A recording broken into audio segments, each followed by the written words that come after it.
Mary. At sa bawat paglalakbay, may mga kwento tayong kapupulutan ng aral. Maaaring sa volleyball, sa love, or sa life. Samahan niyo ako mas kilalanin pa ang ating mga volleyball lodis dito sa The Score Kalye Confession.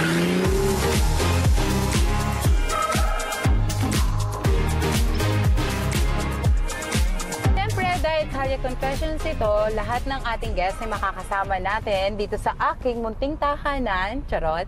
At ang una nating makakasama ay ating bonggang-bonggang guest na si Alyssa Mulday! Pasok ka! Ay, pasok ka. Pasok ako. Diyan ka na lang. Dito na lang. Sasabay lang ba ako sa'yo? Pero papasok ako kasi medyo mainit sa labas. Init nga eh.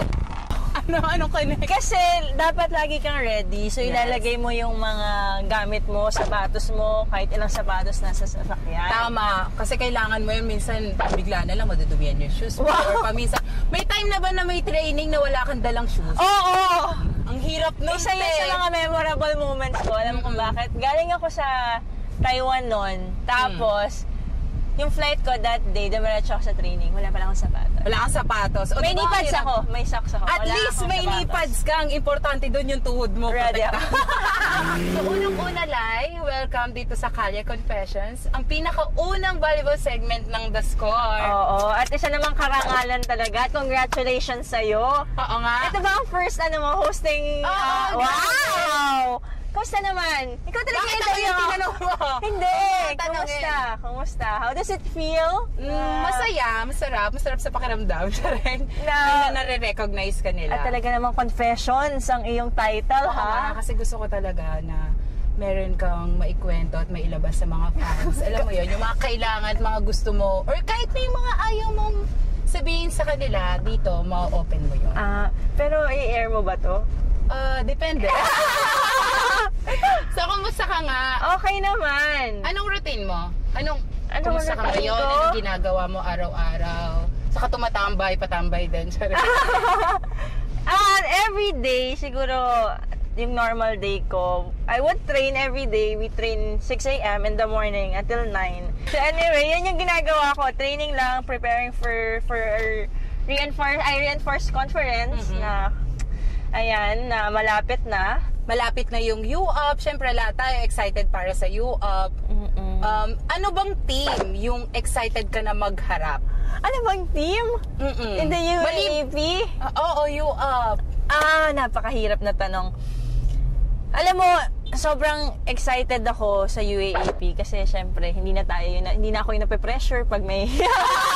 Kasi pag UAAP, iba talaga yung UAAP. It's a different animal na parang pagpasok mo doon, parang pag UAAP season or even hindi pa UAAP season, buong taon mo talaga siya pinaghahandaan. So I'm really excited to see all this team who has been preparing for the UAAP. So siguro, syempre I'm really excited to see Ateneo. Ateneo nagbalik. So ito yung mga na-amaze ka na players. Sino-sino ba itong mga to?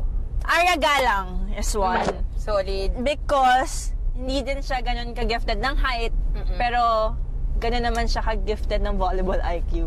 So, siguro... Injury niya pa. Oo, diba? Gusto mo ikaw siya mag-at? Sino ba kayo ka ba na Arya Galang? Arya Galang din ako siya. O tapos, go! Ako, isa talaga sa mga ina-idolize ko would be siyempre, Gia Morado, pero teammate ko siya. Pero nakaka-amaze pa rin siya, kahit ganon. Mga setters. And I'm amazed with Ate Jovelyn Gonzaga. One of the players na hindi din siya naglaro sa UAP, but really parang made name for herself. So, setters, pag-usapan natin si Kimi. Naalala ko nung last U-Up mo. Talaga yun ka ng Lasal. Tumawid ako. Oo, tumawid ka gano'n, no? Tapos, parang nagyakap yata kayo ni Kimi kasi nag-trending yun eh. So, bakit ka nga ba pumunta doon? Gano'n ba kayo ka-close ni Kim? Or na-amaze ka lang sa kanya? Alam mo, ang nangyari talaga nun, actually, hindi ko na maalala. Hindi.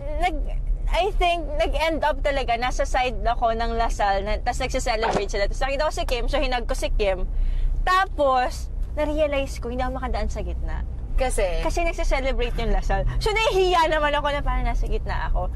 So, ang ginawa ko, umikot ako. Kumaway-kaway ka na lang.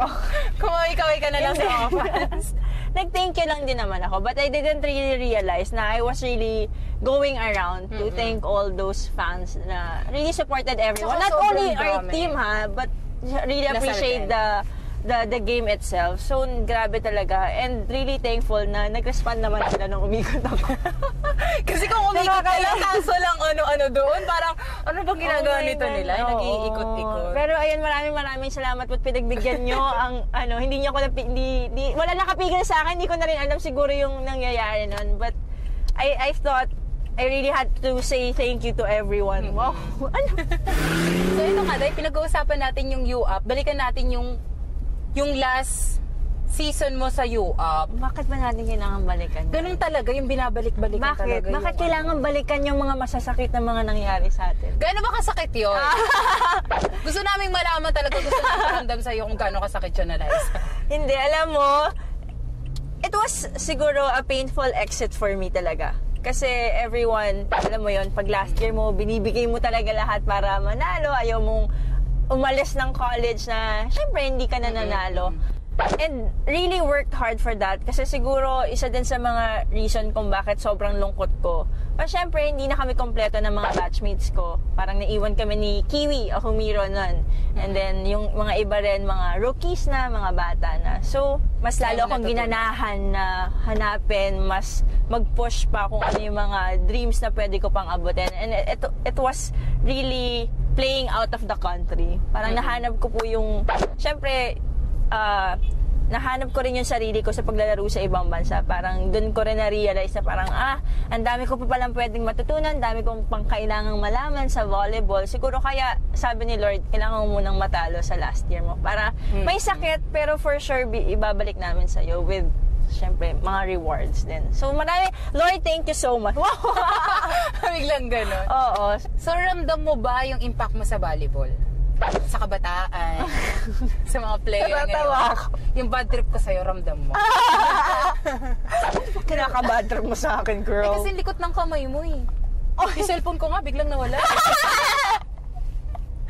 Nakakainis. Nakaka-bad trip kang blakin.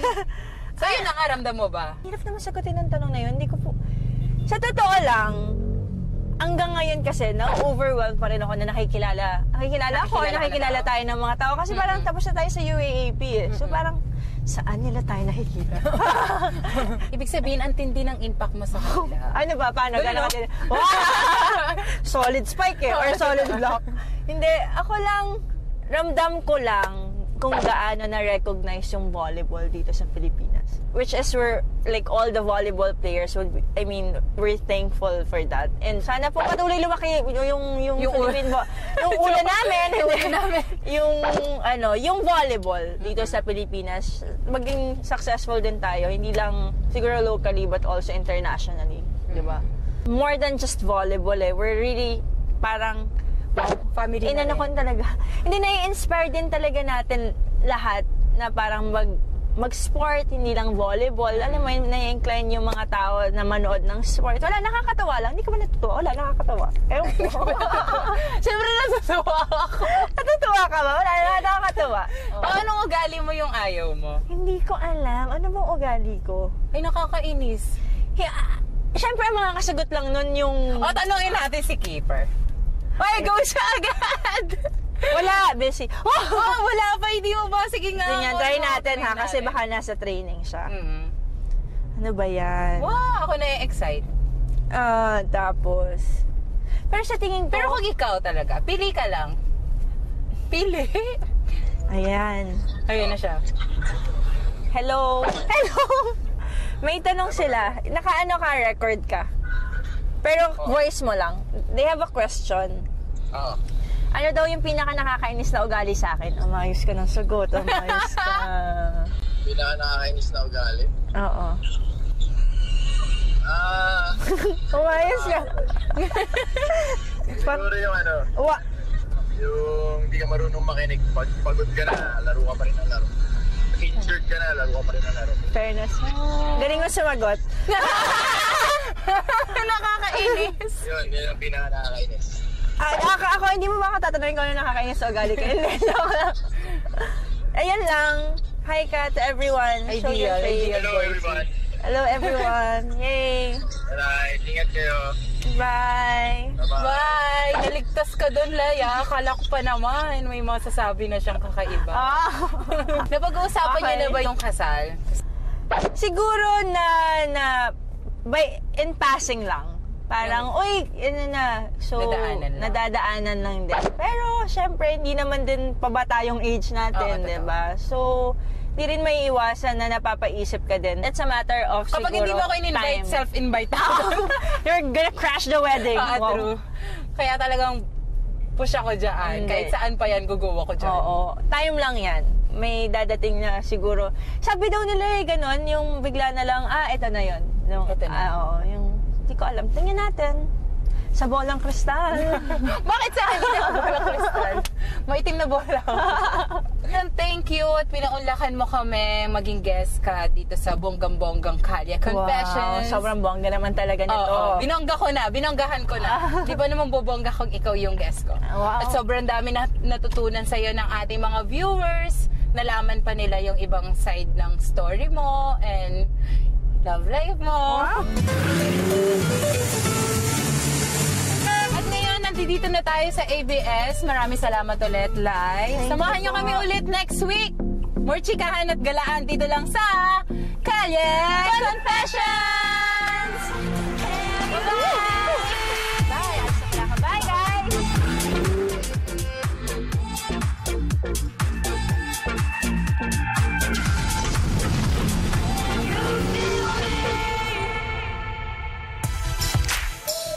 Thank you for joining us. You can also watch the show on iWant for free. I'm Nico Halili, and this has been The Score.